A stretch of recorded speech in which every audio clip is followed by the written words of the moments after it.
Olá, e o Psiquiatria na Varanda está de volta. Ano novo de casa nova. Hoje vamos falar sobre o papel da alimentação na saúde mental. E eu convido você para vir comigo. Vamos lá?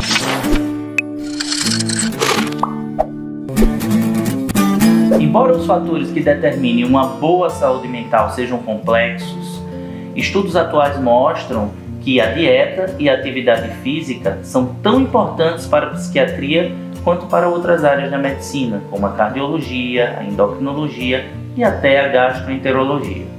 Os transtornos mentais em geral, principalmente a depressão e os transtornos de ansiedade, têm sido um problema em todo o mundo.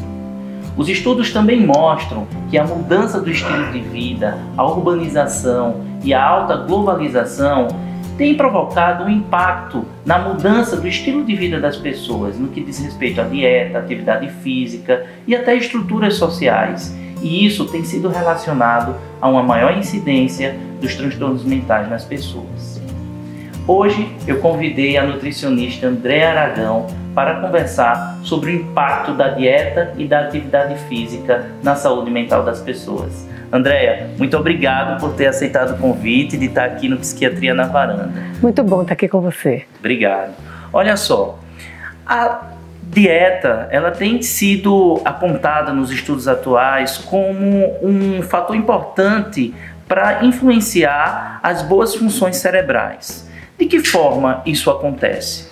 Olha, Gustavo, a gente sabe que o cérebro ele utiliza uma taxa metabólica muito alta. E isso ele usa uma porção substancial, tanto de energia, como de alguns nutrientes que são específicos para a função cerebral. E a deficiência desses nutrientes vai levar o quê? A uma alteração no bom funcionamento da função cerebral. Vivemos em um tempo em que se diz, e as pesquisas comprovam, que a depressão é o grande mal do século. Nunca vimos tanta gente, né, Andréa, sendo diagnosticada com esse transtorno, hábitos de vida, alimentação, tudo isso influencia, né, na questão da gênese da depressão. A gente sabe que alguns nutrientes têm sido estudados. O que não pode faltar numa alimentação balanceada? Não, na verdade, quando a gente pensa na alimentação balanceada em si, a gente pensa nos macronutrientes, nas proteínas, nos carboidratos complexos, nas gorduras boas, mono e poliinsaturada e nas vitaminas e minerais. Mas quando a gente volta isso para a saúde mental, existem alguns nutrientes que são específicos, que têm evidências que ajudam nesse processo, como as vitaminas de complexo B, mais especificamente a vitamina B12, a gente tem o ômega 3, a gente tem a colina, magnésio, zinco, os aminoácidos, né? Esses seriam essenciais para poder diminuir ou prevenir os transtornos mentais. E é bom falar sobre isso, mas às vezes para as pessoas fica muito na teoria, eu preciso de zinco, eu preciso de magnésio. E que tipo de alimento elas podem encontrar esses nutrientes? Quando a gente pensa numa alimentação saudável, e aí a gente pensa numa variedade de alimentos, mais especificamente os grãos integrais, os frutos do mar, especificamente os peixes, né, os peixes de águas profundas e frias, que a gente conta o salmão, o atum, que são fontes de ômega 3. A gente tem as frutas e verduras, a gema do ovo, a linhaça. São alguns alimentos que são essenciais, mas frutas existe uma variedade muito grande. Então a alimentação ela tem que ser variada para que a gente possa obter todos esses nutrientes no dia a dia.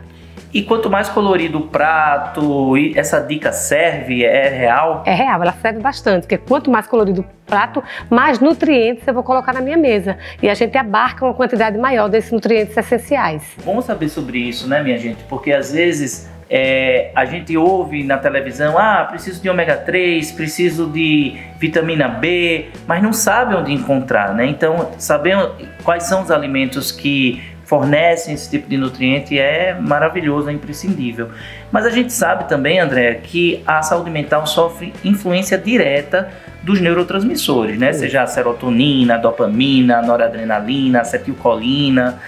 E esses neurotransmissores também são modulados através dos hábitos de vida das pessoas. Por exemplo, a atividade física regula e libera as famosas endorfinas, né? Mas também uma influência do uso do tabaco, do álcool na saúde mental das pessoas, aumentando inclusive a incidência de depressão e até mesmo de suicídio. Ou seja, André, o assunto é muito sério, né? por que as pessoas têm tanta dificuldade de estabelecerem um hábito de vida saudável? Essa pergunta é muito interessante, né? Porque realmente as pessoas, elas, para mudar um hábito, quando você já é adulto, isso é bastante complexo, porque as pessoas, elas querem tudo muito rápido, elas querem ser emagrecidas, elas não querem mudar hábito. E segundo a literatura, para que você consiga mudar um hábito, você precisa no mínimo de 3 meses. E para que esse hábito seja persistente, 8 meses a 1 ano. Então é necessário um tempo, até porque o cérebro, ele odeia mudança. E ele está acostumado com aquela tua rotina de alimentação rica em açúcar, industrializado, e essa mudança, né, ela é difícil, tem que ter muita força de vontade, né, e ter um espaço de tempo maior que a gente consegue sim essa mudança. Mas também é importante, André, a gente falar sobre a nutrição materna, tanto na época da gestação, até mesmo na pré-gestação, né? Quando a mulher se prepara para engravidar, para ter a concepção. Mas também tem o aleitamento materno, e a gente tem visto uma incidência grande de transtornos mentais na infância, na adolescência, né? De que modo a má alimentação materna pode influenciar na gênese desses transtornos mentais? É bem interessante isso, porque hoje já se fala muito, quando se estuda, né, a concepção, a gestante, a importância dos primeiros 1000 dias, que vai da concepção, durante toda a gestação, até a criança fazer 2 anos. Essa é a época em que a gente institui um hábito. Então já se sabe, já existem trabalhos mostrando que gestantes mal nutridas, mal alimentadas, com alimentação rica em açúcar simples, né, do pão, rica em trigo, né, com muito laticínio, industrializados, essas gestantes, elas podem sim estar, entre aspas, compartilhando para que a sua criança possa vir com algum transtorno. DTH, muitas crianças nascendo, né, com transtorno com DTH, com espectro autismo, transtornos de ansiedade, e já se relaciona isso à alimentação da mãe, né? E também a introdução alimentar errônea. Muitas vezes a criança, os 6 meses de amamentação exclusiva, hoje isso é muito forte, e depois dos 6 meses a introdução alimentar correta, onde até os 2 anos a gente não oferece a essa criança uma quantidade de açúcar e outros alimentos. Isso tudo interfere sim em alguns transtornos que podem vir a ocorrer futuramente. Inclusive influencia diretamente na plasticidade cerebral. Com certeza. Muito se fala em dieta mediterrânea. O que seria essa dieta? A dieta mediterrânea é uma dieta já muito estudada, né? Já é muito bem conceituada como prevenção para doença cardiovascular, controle glicêmico, né? E ela é uma dieta, na verdade, rica em quê? Frutas, legumes, peixes e gorduras boas. Em compensação, ela tem uma baixa ingesta de açúcar, de gorduras, né, saturadas, laticínios e carne vermelha. Baixo consumo, né? Essa dieta já é muito estudada e tem grandes benefícios para a saúde. Vou até providenciar essa dieta para gente. Quais são os benefícios da dieta mediterrânea? Bom, como eu falei anteriormente, a dieta mediterrânea ela é muito boa para doença cardiovascular, já é bem conceituado o seu trabalho nisso. Na glicemia, para a saúde mental, teve um trabalho europeu, né, de grande porte, que foi desenvolvido em 2013, se eu não me engano, com 11.800 pacientes, e esse estudo foi o que ele fez. Ele pegou, dividiu os sujeitos aleatoriamente e colocou para eles diferentes tipos de dieta. E aqueles que receberam a dieta mediterrânea, eles foram diagnosticados com uma menor propensão a desenvolver depressão. Esse é um estudo grande, né, que teve uma grande repercussão sobre a dieta mediterrânea e o baixo índice de depressão. Falando em dieta, muito se fala do papel dos antioxidantes. Em que alimentos a gente pode encontrá-los? Os antioxidantes, eles são encontrados no vinho tinto, eles são encontrados nas frutas em geral, mais especificamente nas frutas vermelhas, no cacau, a gente encontra na linhaça, e vários verduras e legumes também são ricos em fitoquímicos. Esses fitoquímicos, tanto a gente encontra no alimento, como a gente também existe a possibilidade de a gente manipular, se a gente quiser uma concentração maior, como o resveratrol, que a gente encontra no vinho tinto. Se a gente quer uma quantidade maior, a gente pode também manipular, quercetina e outros compostos bioativos que têm um alto poder antioxidante, além do chá verde, que já é muito bem estudado, sua alta função antioxidante. Mas essa função antioxidante, Andréia, o que seria, basicamente, para explicar para o pessoal de casa? Isso. Na verdade, a gente, com a produção de oxigênio, a gente produz uma substância no corpo chamada de radical livre. E esse radical livre em excesso, ele traz dano celular. Então a função maior do antioxidante é justamente combater os radicais livres. É a função maior do antioxidante, diminuir o estresse oxidativo. Numa avaliação clínica, eu sempre preconizo no consultório, Andréia, pedir toda a triagem laboratorial, não só para fazer o diagnóstico diferencial com outras doenças sistêmicas, mas muitos pacientes que chegam deprimidos chegam com outras alterações também, como por exemplo unhas quebradiças, queda de cabelo, fadiga. E a gente percebe que vem com alteração nos exames laboratoriais no que diz respeito à dosagem desses nutrientes, né? Seria ideal a gente fazer uma reposição baseado numa alimentação regrada, saudável ou através de suplementos alimentares? Isso é muito específico. Então, muitas vezes o paciente já vem com o diagnóstico, né, de um transtorno mental, chega para o nutricionista já com o diagnóstico e com os exames alterados, em deficiência, a gente automaticamente já muda o plano alimentar, já enriquece com os alimentos fontes, mas muitas vezes, dependendo do caso, é necessário também suplementar, porque aí a gente pensa logo, a gente vai logo cuidar da saúde intestinal. A gente sabe que hoje existe uma relação muito grande entre o intestino e o cérebro, de acordo com a microbiota intestinal. Se ela estiver com muitas bactérias patogênicas em excesso, isso vai causar um processo inflamatório muito grande e isso interfere lá no cérebro. Então a gente trata com probióticos para depois a gente entrar com a alimentação ideal e com a suplementação se for necessário.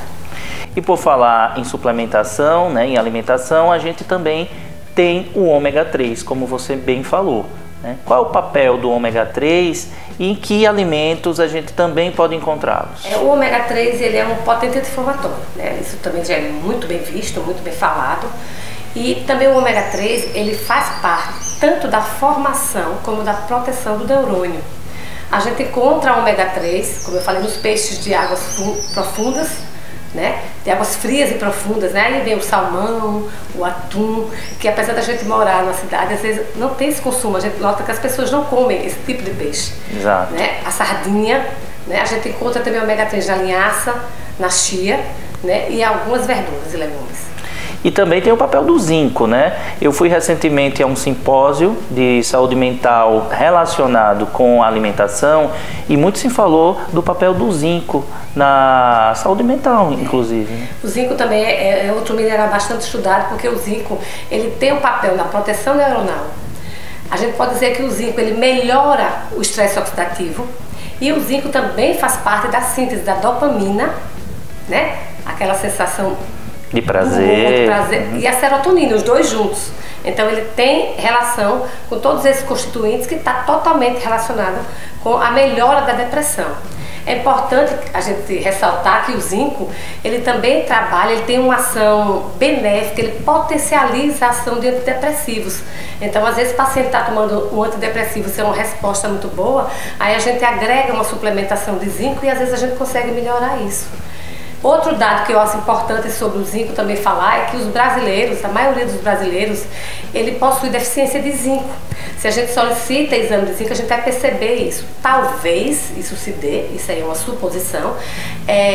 A vida é muito agitada e estressada da gente hoje em dia, porque também é evidenciado que o estresse ele diminui os níveis de zinco. Então o estresse diminuindo os níveis de zinco, consequentemente diminui a imunidade. E aí toda uma cascata. É toda uma cascata.